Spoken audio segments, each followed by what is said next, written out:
Thanks for listening to this podcast of Trending with Timmerie. If you haven't already subscribed, please catch us wherever you love to listen to your podcast, from the Relevant Radio app to Apple, YouTube, you name it, we are there. And if you listen on Apple Podcasts, please be sure to go and give us a 5-star review to help other people discover the podcast. Anything you share in terms of episodes, whether it's texting it to a friend, posting on social media, helps to build up the kingdom for God, to help confront the challenging issues we face as a culture, but with joy, with hope, and with an eternal perspective where our faith collides with everyday life, bringing eternal principles to help us live our life joyfully. So, what's trending? Bridging your Catholic faith with your everyday life. You're listening to Trending with Timmerie on Relevant Radio.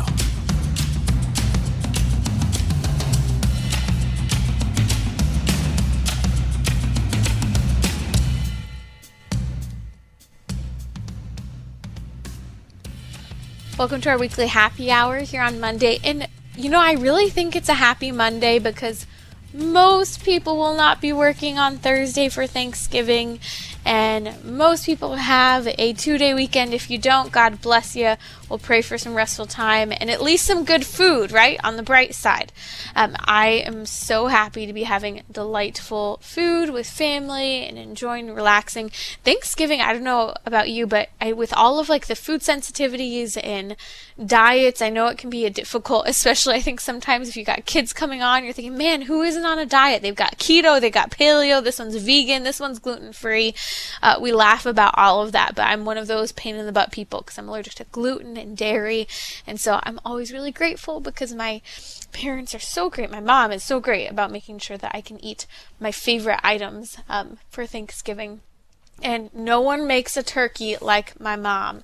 Just saying, no other turkey compares. So very excited for Thanksgiving food and all of the delightful things that come along with Thanksgiving and time together. And actually, I'm very excited. We were just talking about Advent preparations and easing into the Christmas season. And, you still have to respect family traditions and things that you love to do. And even though, for example, I'm going to slowly transition into my Advent or to my Christmas tree and slowly do the Christmas decorations, I love it. As a family, we always decorate our Christmas tree, still, us quote-unquote adult children, with my mom, and so we're going to be decorating the tree on Thanksgiving, and I am so excited. So fun things coming as we start to transition into this season of Advent and into Christmas. And just that reminder, I talked about preparing for Advent on Friday's episode. I hope you'll go and listen to it because there are a ton of resources from Advent devotionals, because Advent starts this Sunday, and I'm putting together lists. Stay tuned on my Instagram. I'll be sharing that later. And I have some news. I'll be sharing a little bit more tomorrow on Trending, but life has been crazy. I've been sharing with you. So I'll share with you what's been going on in my life, including a move, among other things. So I wanted to share with you about my guest today, and it's our weekly happy hour. So if you have a question about happiness or what might be getting in the way of your happiness, let me know. The number's 1-888-914-9149. We'd love to take your question. And in particular, talking to my guest today, he shared his story, Abel Garcia, a few weeks ago here on Trending, about how in his later teen years, he ended up going through a social transition as well as a surgery transition with top surgery as he was identifying as transgender. He shared the story about being ushered into a transgender identity by therapists and literally went through with cross-sex hormones. And his story is powerful because it's one of hope and one of truth, because people weren't telling him the truth about the reality of his body, and they were giving him really terrible information about medication, among other things. So joining me now is Abel Garcia to share more of his story about his transition to becoming transgender and then detransitioning to embrace his biological sex and his God-given identity. And we're going to touch on his story in particular from a Catholic perspective of how his faith played a part in his story. Abel Garcia, welcome back to Trending. Well, thank you very much for having me again. Abel, if you want, for those who maybe weren't with us a couple weeks ago, and we'll post a link on social media to our conversation because it's a powerful, powerful testimony to what happened. Could you maybe give kind of a Sparks Notes version of your story for those who maybe haven't heard it yet before we dive into what faith played a role, or how faith played a role in your story as well? Sure. So again, my name is Abel Garcia. I'm a male to female to male detransitioner. So what that means is I'm a biological man. I attempted to become a transgender woman, and after realizing I was making a mistake, I have returned to my biological sex as a man. Yep. And so you did a social transition, and you were also encouraged right away, and this story astounds me, that you weren't identifying as a woman, Abel, but what you were doing is you were kind of rejecting the idea of being a man and what a man was. And so, correct me if I'm wrong, but therapists, as soon as they knew that, they instead started calling you a woman and encouraging you to transition, correct? Yes, immediately I was affirmed as a transgender woman on my first appointment with a therapist. Wow. And on that same exact appointment with no past history, the therapist also gave you a letter to begin a medical transition, correct? Yes, that is correct. So knowing nothing of your history, they give you a letter to start both cross-sex hormones, puberty-blocking drugs, as well as cross-sex hormones, and then also to move forward with doing either top or bottom surgery, whatever you wanted, correct? No. So I only got the letter to start estrogen. Since I was an adult by the time I did this, I was not prescribed puberty blockers. Okay. So, and you started how long after that first visit where they don't even like get any prior mental health history? They immediately affirm and say that you're a woman when you're a biological male, and really you were just struggling with your male identity at the time. How long after they issued that same day that letter to you to start cross-sex hormones, how much longer until you started to say, well, oh, hold on, maybe I'll consider this, and you started to take the hormones? So I took my time. I didn't accept the letter right away. I didn't accept the letter till the end of that same year, which was 2016, since I saw them, I think, early between January and March is when I saw the therapist, and I accepted it in October. Okay, accepted in October. And so the timeline, share with us a little bit of the timeline. What age were you at this point? I was 19 years old. And then how long did you wait until you decided to move forward with top surgery? By the time I got top surgery, I was about 21, I believe, since it was 2018. Yeah.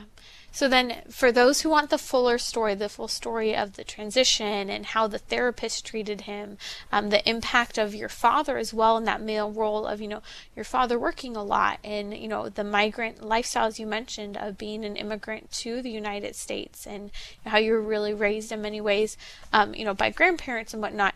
Your story is powerful because it speaks to the importance of father figures and properly balanced roles within the home. But something that stands out to me is a lot of people just want to focus on, okay, you transitioned to being a woman. But what's even more incredible is your detransition. Can you share about how you detransitioned and what triggered that detransition to come back in alignment with your biological reality of being a man? Sure. So I realized I made a mistake not long after I got the implants, and it wasn't just the implants. It was a combination of other things. I was rejected by the transgender community because I wanted to become a police officer, and I was working with the local police department. That plus the fact that they didn't like that, I was left alone, and then after getting surgery, I was alone. Took a while, but reality settled in, and I realized I was making a mistake. After all that, it slowly but surely eventually accepted that I was making a mistake. I tried to get some help from my first therapist. She said it was childhood traumas and recently having surgery that caused me to want to have these thoughts. A second therapist said I was being too cavalier and wouldn't help me. That you're being Eventually, I too got a. cavalier about wanting to transition, and that because you had the surgery, that's why you were having doubts. That's what they were saying. I shouldn't be. His exact quote is, "I should not be too cavalier with my gender identity regarding detransition, since I don't know the full potential harm that could be done to my body." Yet no one, and this was what was so profound in your story, yet no one warned you about the damage that could be done to your body if you transitioned. That is correct. I was never told of any potential harm done that could have been caused to my body if I continued to transition. Now, how long has it been since you detransitioned and stopped taking hormones? So I stopped taking hormones in April of 2019.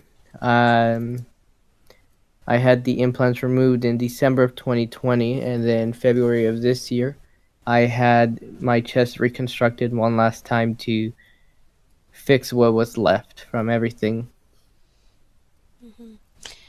So tell me what the aftermath has been. I know you and I spoke about this a little bit the other day, but what has the medical aftermath been for you after having detransitioned? Um, so the medical part, I don't really know full extent of everything. I have yet to get properly checked out by a doctor. But overall, I know my health has been degrading. Um, as I've said in other interviews, the left half of my body has tremors here and there. Um, Obviously, I have genital atrophy. Don't Genital know if I can have atrophy, yeah. Mm-hmm.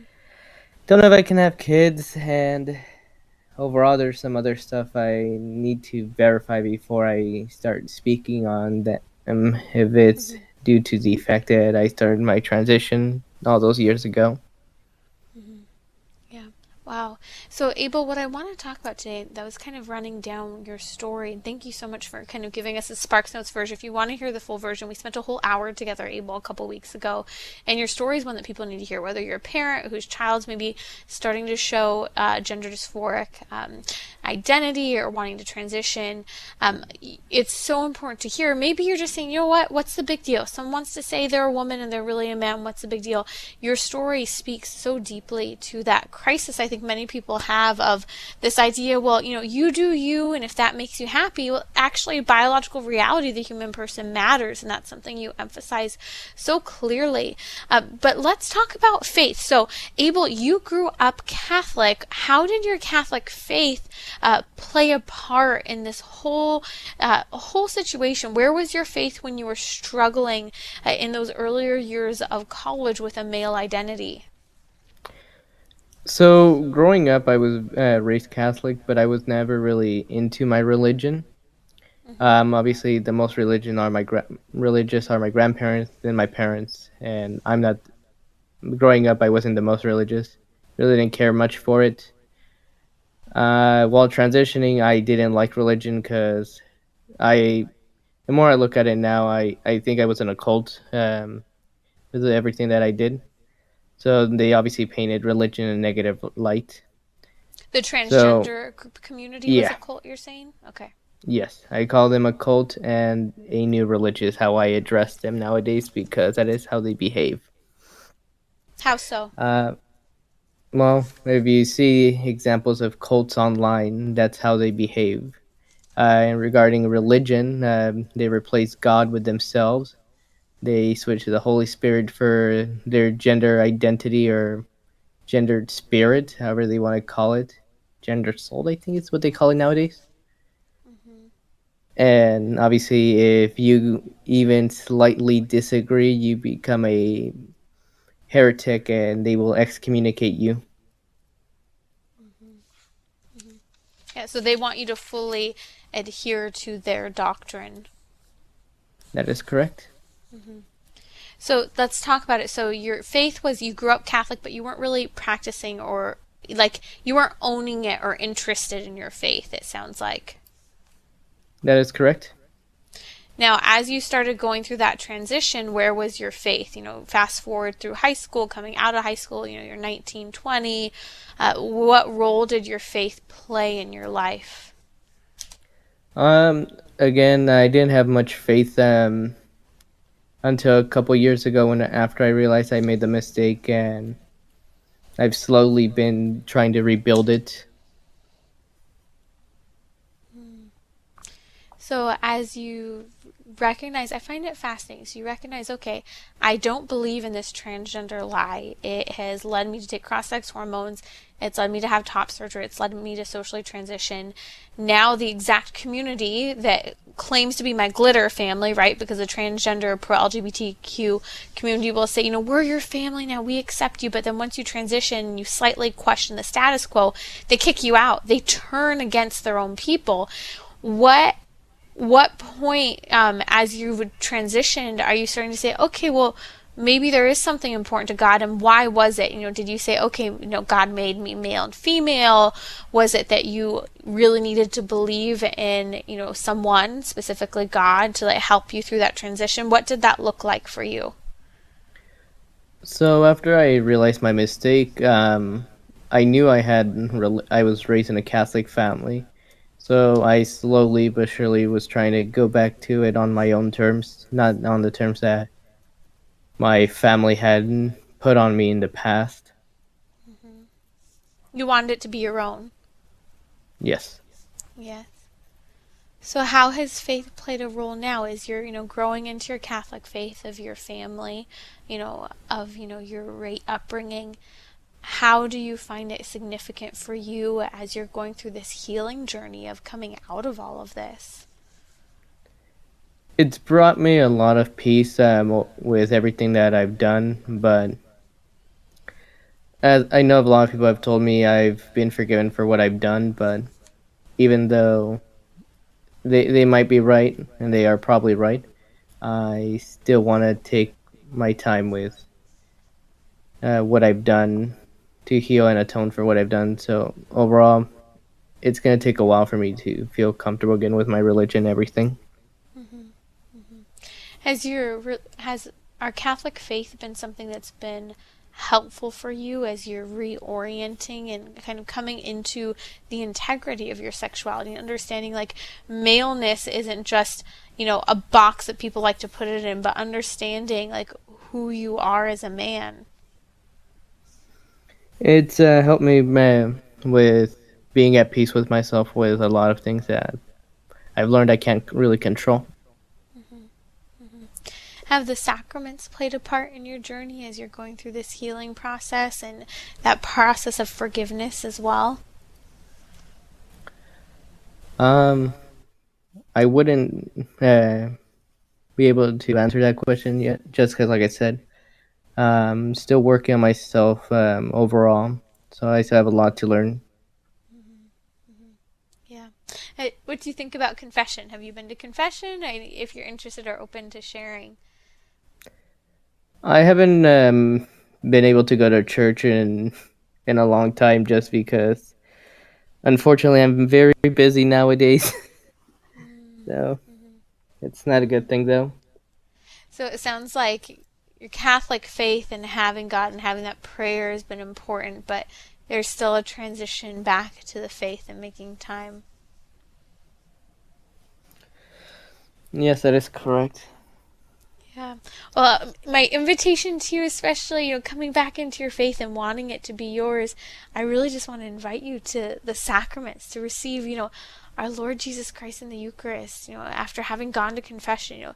God is so good. He came to this earth knowing that we are imperfect, knowing our fallen human nature, and He came to forgive our sins and open the kingdom of heaven to us again. And that's a gift. And I think sometimes, especially when we come from a place of sin or having made mistakes, we think that we have to merit that gift. We have to become worthy. And yes, we're called to conversion, but Jesus Christ came not to save the perfect. He was very clear. He didn't come to save the righteous. He came to save sinners. And it sounds from the get-go, you're having a hard time forgiving yourself. but it sounds like you don't need to forgive yourself. You need to allow, in particular, God to forgive you. And I just want to invite you to the sacrament of confession. Healed by the blood of the Lamb, He blots out every single sin we could imagine if only we will turn to Him. So I want to extend that invitation and hope that you will turn to our Lord and find a good priest to go and confess what's happened in your life to, and receive that strong spiritual direction. I hope I can eventually do that. Again, I feel like once I feel like I've done enough, I'll probably go and confess. My prayers are with you, Abel, and I know there's so many people listening right now who are saying, you know what, your story's powerful. You want to return to God and through all of this. So know that our prayers are with you.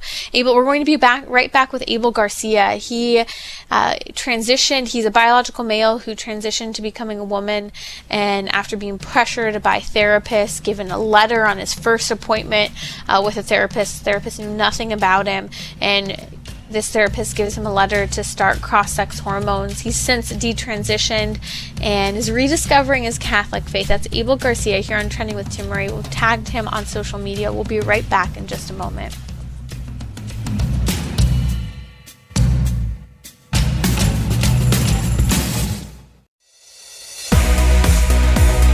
You're listening to Trending with Timmerie, where you can discuss what matters most to you. Join the conversation, 888-914-9149. Fascinating study came out, the top 10 most regretted college majors.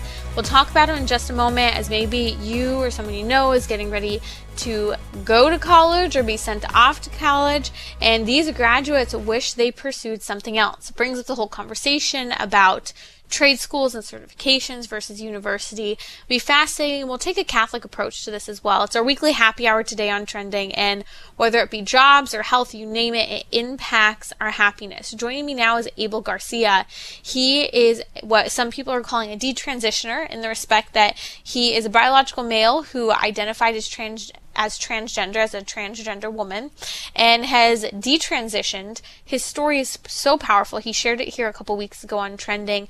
Abel, some questions have arisen since you and I last spoke. A lot of parents have written to me over the last couple of years about their teenagers who, especially during COVID and the lockdowns and being home, suddenly are experiencing maybe what goes from one moment as a bisexuality, and the next thing you know, they're identifying as transgender, and they love their children, adore their children. They don't agree with the whole transgender ideology, but they just want their children to be happy. And they have questions such as, what should I do? Should I call my child by their new name? Should I refer to them with their new male or female pronouns that they're transitioning to? I would like to hear from your perspective, the impact of a parent using, the wrong pronoun.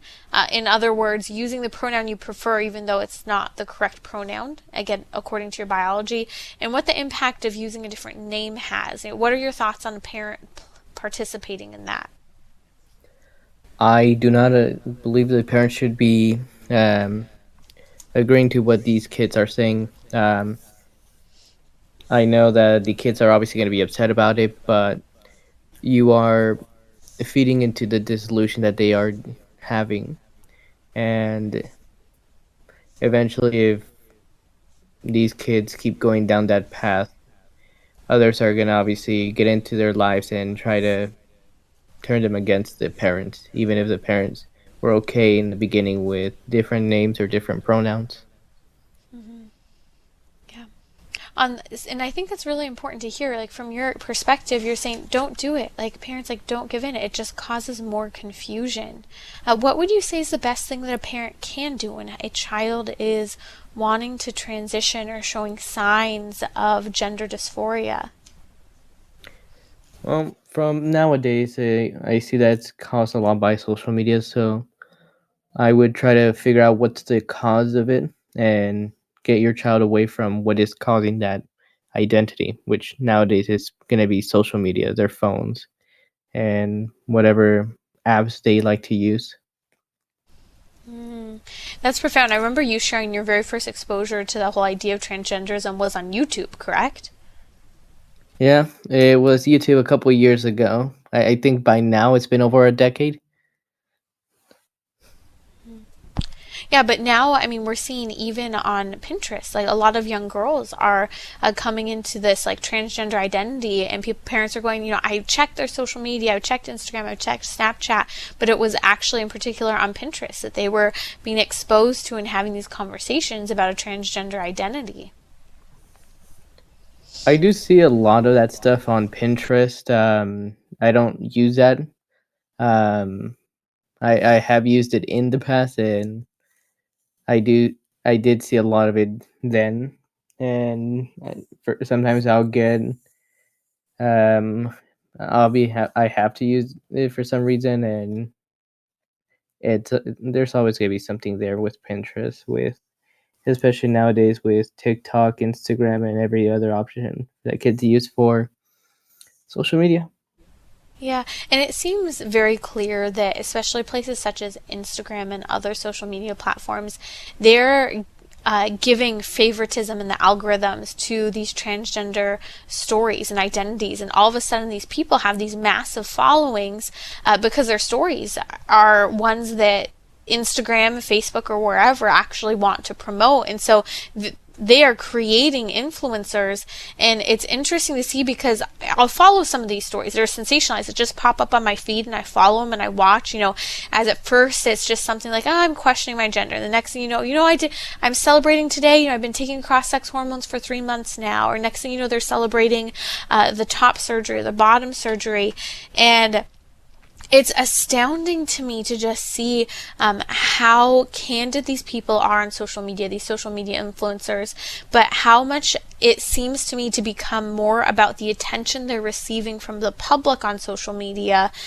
than what's actually going on inside, and the pain and the question and the difficulty of like mental health wise what's happening.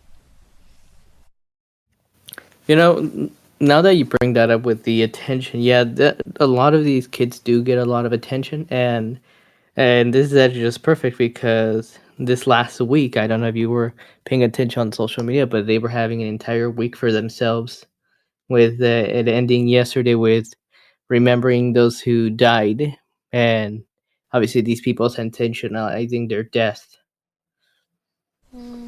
Now, so they are highlighting the people who identified as transgender who maybe committed suicide or died. Is that correct? Died in general. From what I've seen, a lot of these individuals have died due to homicides, and these people claim it's due to them being trans. Others will say, or when it is suicide, they will say it is suicide. I'm gonna look into them myself, all of these deaths, because I'm now curious. Because I don't believe the actual reasons that these people are claiming. And it's interesting you bring that up because just last week here on Trending, I was joined by licensed marriage and family therapist Michael Gasparo, and he is on the forefront of addressing the issue of transgenderism as well as same-sex attraction in therapy.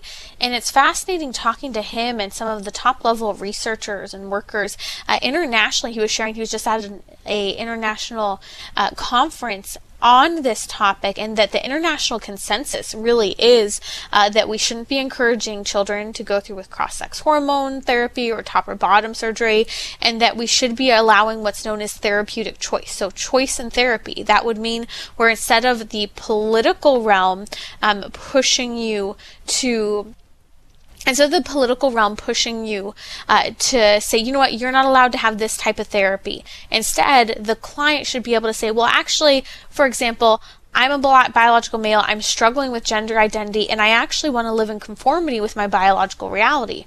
Or I'm Catholic, and I know that the church teaches that same-sex interaction sexually is actually a sin, and I want to live in accord with that teaching. And so I would like to pursue therapy that respects my faith and would encourage me to live a chaste lifestyle with sexual integrity. And yet the politics in the Western world, especially the United States, is in Canada, really pushes for you to not have access to therapy that you want or need.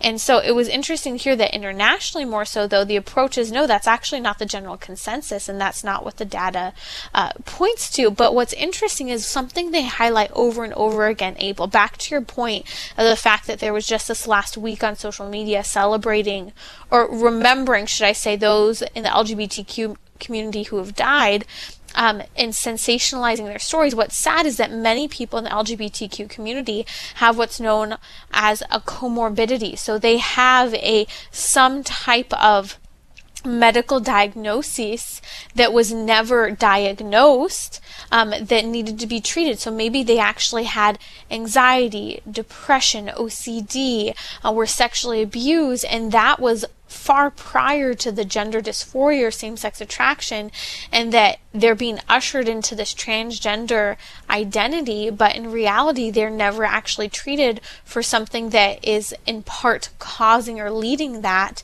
And so when we talk about the deaths of those people who have died in the LGBTQ community, it's so heartbreaking for me, Abel, because what I see often is that there was depression there was anxiety, there was sexual abuse that was never healed or talked about, but hidden. I'd like to hear your thoughts on that. Yeah, I know overall there are, obviously, everyone has issues, and I have seen a lot of, when I was still living at the transgender woman, I know I did see a lot of young people and older folks who had other issues. And the more that I deal with it nowadays, with detransitioners, I do see that they have admitted that they have other issues, most of them being autistic. And I know that's something that you yourself have wondered, if you might actually struggle with some autism yourself, and that could be a part of your journey as well. That is a possibility for me, but I have yet to be tested. Yeah. But the question is there, right? Like your question all along when that therapist those years ago immediately on the first appointment said, "Oh, you're a woman," and starts calling you a woman. I remember it was so good of you. You said, "Well, why are you calling me that? Like, what would make you think? You don't know me, right?" Honestly, I wish I would have had proper help when I did all this in the beginning. If it was autism, and that is my issue, I wish that we would have figured that out instead of, you're definitely a woman trapped in a man's body, and well, these drugs and surgeries are definitely going to fix you. They didn't fix me anything. They actually destroyed my body. Appreciate your candidness, your sharing. My prayers are with you. I praise God for our Catholic faith, and I pray for you as you grow into your Catholic faith after this whole healing journey. And I appreciate your candidness for so many people who need to hear the truth of cross-sex hormones and top and bottom surgery. You can listen to the full interview I did with Abel Garcia. It's available via podcast, relevantradio.com/trending. We're posting a link on social media. It'll be in the episode notes, but you can listen wherever you catch your podcast. Just subscribe to Trending with Timmerie. We are there. I'll be right back here on Trending, and we're going to dive into the top 10 most regretted college majors and the degrees that graduates wish they had pursued instead. We'll also talk about Selena Gomez, the actress, a childhood actress, who says that she actually wants to leave the acting world as she hopes to be married and to be a mom. What do you think about sharing in today's world the desire to be married and be a mom? Is it a thing that gets in the way of happiness, or is it something that can help in achieving your goal? You're listening to Trending with Timmerie, where you can discuss what matters most to you. Join the conversation, 888-914-9149. Welcome back to our weekly happy hour here on Trending. It's that season where many high schoolers are looking at colleges, finishing those college applications, and will head off to college next summer after choosing the one that they think works best for them. But some interesting data has come out and continues to come out. Diving back into that debate, is college really worth it? There's a report that came out from Georgetown University, the Center of Education and Workforce, and it talks about the college payoff and the most successful things to study. No surprise, STEM, science, technology, engineering, and math are projected to earn the most, alongside health and business. These are the highest paying jobs out there. What's fascinating to see time and time again right now are the statistics showing the number of people regretting their choices when it comes to what they studied or even having gone to college at all. 44% of all job seekers with a college degree regret their choice of major. Now, I'm looking at a list. This is the latest data from a monthly ZipRecruiter report that's done, and it shows the top 10 majors that are most regretted. In other words, the percentage of people who have these majors in the study that regretted their major. And this is astounding. Nearly 9 out of 10 people who studied journalism regret it. Over 7 out of 10 people who studied sociology regret their sociology major. Also, 7 out of 10 people who studied liberal arts regret this. Little over 60%, so a little bit over 6 out of 10 people who studied communications, education, or marketing and management research all regret their choice of majors. Other ones coming in at well over 50% of people regretting their college major. So again, half of the people who studied these things: medical and clinical assisting, political science and government, biology, as well as English language literature, half of them all regret their major, their choice of study in college. It's all really fascinating to me. We could walk through this list, journalism, sociology, even things such as liberal arts, among others, even political science in some respects. They tend to end up being somewhat vague careers. And so it brings up the question of career training versus getting that 4-year degree. And many people are regretting that they didn't focus on career training. And I think that shouldn't that be the whole idea, that whatever you're spending 4 years of time, money, and talent, or at least I hope effort, right, on this, that you would be training for your career. But I even remember, going to college over and over again as I graduated college and talked to my peers. Over and over again, they would actually comment and say that they felt like they weren't prepared to work a job. They weren't prepared to start a career. And my thought always was, how could you go to university and receive your full university education and then come out saying you didn't feel prepared to have a career? And it made me think of, how I, went through university. I went to a university that was very media focused, entrepreneurial focused, of starting up your own business. And I studied the business. I studied, the new technology side of it. I dove in. I ended up studying theology and philosophy. But I had a plan. And as my plan changed, I adapted my course of study. But the whole time I always had a plan. And so what I think this all communicates, whether you study journalism, whether you study theology, whatever you study, that you have a plan. And I think in some respects, at least the STEM courses of study and majors tend to have a little bit more of a direction. Engineering, I'm going to become an engineer. Often technology, you're seeing these focuses that people have that they're really specifying in terms of what they're trained for. So let's talk a little bit about what maybe we need to think about whether we or someone we know is going through college. And I think this applies to all areas of our life, but especially talking about the college crisis today. I especially see it so challenging for young men in the respect that the 4-year college degree isn't something that is conducive or interesting for them, and maybe they need to adapt to a trade school. But I also see the challenge for women, and that many women, myself included, go to a 4-year university. Maybe then you continue on for higher education and a master's, and then you're racked in student loan debt, yet you want to be a mom. Yeah, maybe you still want to put your degree to work, and indeed maybe you will part-time or full-time, whatever that might look like, but there's this guilt and pressure that, well, now I have to work because I have these student loans, and now I feel like I can't get married because I have these student loans. And so it brings back to mind this whole idea that even whether you're in college or high school, we're having these conversations with high school and college age people that have to do with having purpose, with dreaming and talking about goals, but talking about reality and responsibilities, really understanding student loan debt and if it's something that's reasonable or unreasonable to do. So in other words, having purpose, having a plan, and even considering things such as doing 2 years of your education for college for free, if that's what you want to do. 2 years is junior college, a community college.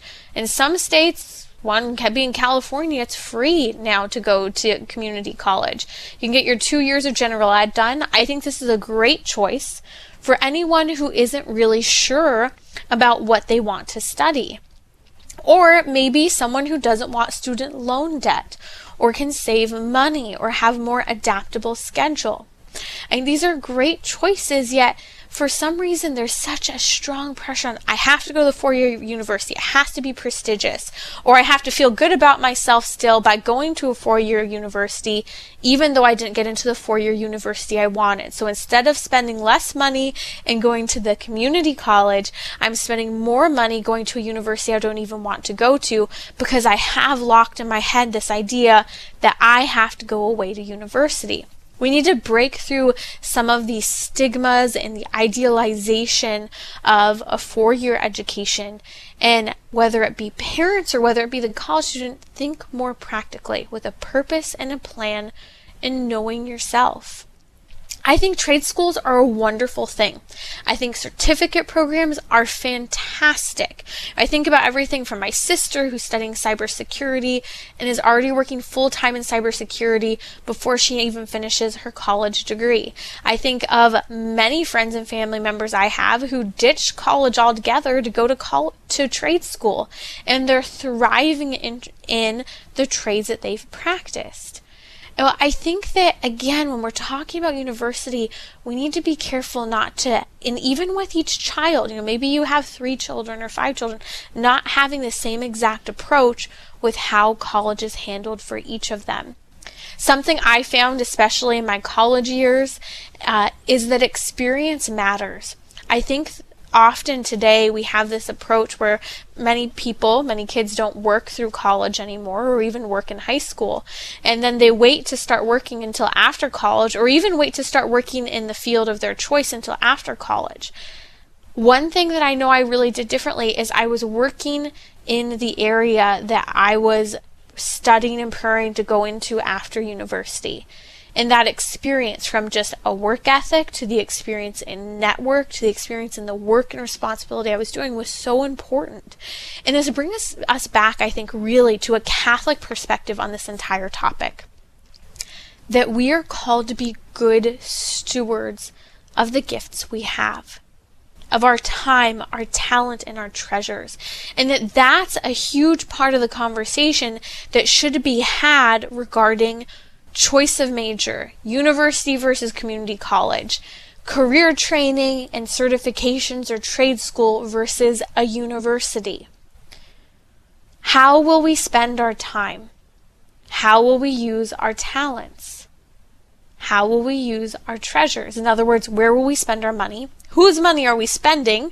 And will it be our money 10 years from now that we are spending, instead of on a house payment, instead on a college degree that we're still paying off? And how will we spend our time and other people's time? Will we waste other people's treasures that they're helping to give us and helping to go to university? Will we waste other people's time, including teachers who are teaching and you're not interested in what you're studying, but you go just because you're supposed to get the degree? We need to ponder our time, talents, and treasures, our individual gifts, and how we can put what we have available to us to the best possible use at university. It's really sad to see these top 10 degrees that are most regretted by people because they're some of the most common degrees. I mean, journalism, communication, education. We need to have these conversations and not just dive right in with no plan or just pick something because we have a disorientation of direction with the next steps in career. And I think another thing that we shouldn't fear are gap years. You know, if there is a good work ethic and something still being done, whether it's you who are in university or maybe looking to your child who's talking about taking a year off, it's not a year off if your kid's still doing something.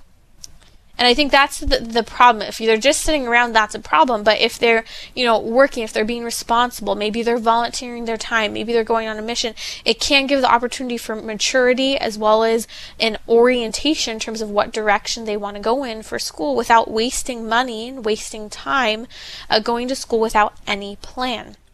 And again, there are other things too to consider. I did a show just a couple weeks ago with Melanie Hempy from ScreenStrong.com, and we talked about the topic of whether or not your gamer, person who plays video games, is ready for college. And it was an important conversation because sometimes the maturity level, or due to an addiction or something going on in our lives, it can be unhealthy to jump right into college. And so again, that comes back to this whole idea, a Catholic approach of being good stewards. How are we using our time, talent, and treasure? So just a thought on the whole college debate and conversation. I thought it was really interesting seeing these top 10 most regretted degrees. And again, just hearing that nearly 50% of all job seekers, people who are trying to find a job, regret what they chose to study in college. So again, top interesting note, if you have a plan, some of the most highest paying majors out there are in STEM, health, and business. So we'll post a link on social media. You can check it out of the top 10 most regretted college majors. I don't think there's anything wrong with necessarily doing any of these top 10 majors. But again, do you have a plan? Do you have purpose? Can you spend less money by going to a community college? Is trade school and a certificate better? Some companies, major companies, don't even require a 4-year degree anymore because they're seeing people are often more effective today with the certificates in trade school. And experience means the world as well, but so does a good work ethic. You're listening to Trending with Timmerie here on Relevant Radio. While we're talking about happiness and goals in life, teen actress or childhood actress, now adult, Selena Gomez has recently come out in her new documentary on Apple TV talking about what she wants in the future. Now, you may know her from anything from Wizards of Waverly Place. She's also helped produce that awful show on Netflix about suicide. I'm forgetting the name of it right now. Where's Patrick when I need him? Patrick's off today and he would be telling me what it is. But that show, it had multiple seasons. She produced. No one's helping me. You guys, come on. Well, anyways, you guys know which one I'm talking about. The girl who basically does this revenge show talking about the reasons why. It's a videos about why she committed suicide. Making it seem okay to blame people for committing suicide, but also to glorify suicide. Anyways, Selena Gomez helped produce that. She was, I think someone was recently saying she was also on Barney. So she's been in the acting world for a long time. We know she struggled with everything from, I believe it's lupus, to other mental health issues as well. But Selena Gomez has shared over the last couple of years some really interesting things. One of them, earlier this year, I talked about on Trending, is that she decided to completely pull off of social media. And she talked about how healing and good for her mental health that was. Well, earlier in August, she shared on a podcast that she was doing that she actually was hoping one day to be married and to be a mom. Well, then she released her latest documentary on her life on Apple TV Plus just over the last couple of weeks. It's called My Mind and Me, and she reveals everything about mental health, lupus, and heartbreak, especially talking about the impact of lupus on her. And by the way, concern, if you have lupus, it can make it a little more difficult to have children. She talks about how at one point she's been working her entire life since she was a kid. Selena Gomez says, "My whole life since I was a kid, I've been working." And later she says, the only thing I want is to be a mom. I don't want to be super famous. I just feel stuck and I just want to move forward. So Selena Gomez talks about how she doesn't want to just continue spending her whole life acting. She's been doing it since she was a kid. She wants to be a mom. She wants to be married.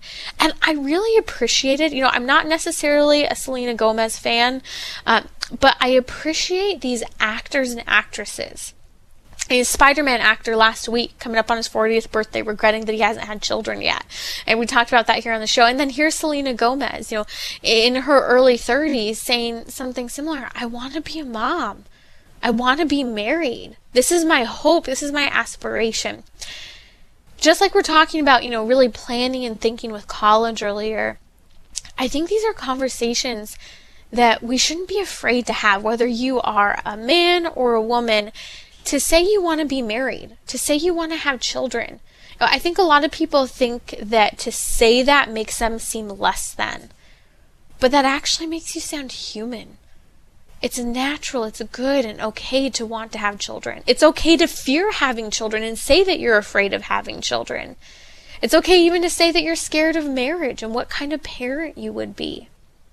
I was just talking to a friend the other day, and she was talking about one of her friends who was married and planned to never have children. And she was going on and on about how she never wanted to have children. And my friend said to her something along the lines of, you know what? I think you would be a really great mom, and that if you chose to have kids, you would be an incredible mother and that you could do it. And this girl's jaw just about dropped. Her emotional reaction was so intense. It was as if no one ever told her. She never believed she could be a mom. And I think that we live in a culture where there are a lot of wounds with regard to marriage and motherhood and fear moving forward. But there are a lot of people afraid to say their dreams of being a mother and the dream of being married. If that's something you want in life, don't be afraid to say it, to put yourself in this situation to make that happen, and to take care of yourself and your health so that is a possibility and a future moving forward. You're listening to Trending with Timmerie. Up next is Family Rosary Across America. Join Father Rocky. This is Timmerie from Trending with Timmerie. Tuesday on Trending, I'll be joined by OBGYN Dr. John Bruchalski. He's going to share with us and answer questions about being pro-life, the sound medical data that we need to hear and understand to help us in having those pro-woman, pro-baby arguments that are grounded in sound medical science. So join me Tuesday, 6 p.m. Central on Relevant Radio or the Relevant Radio app.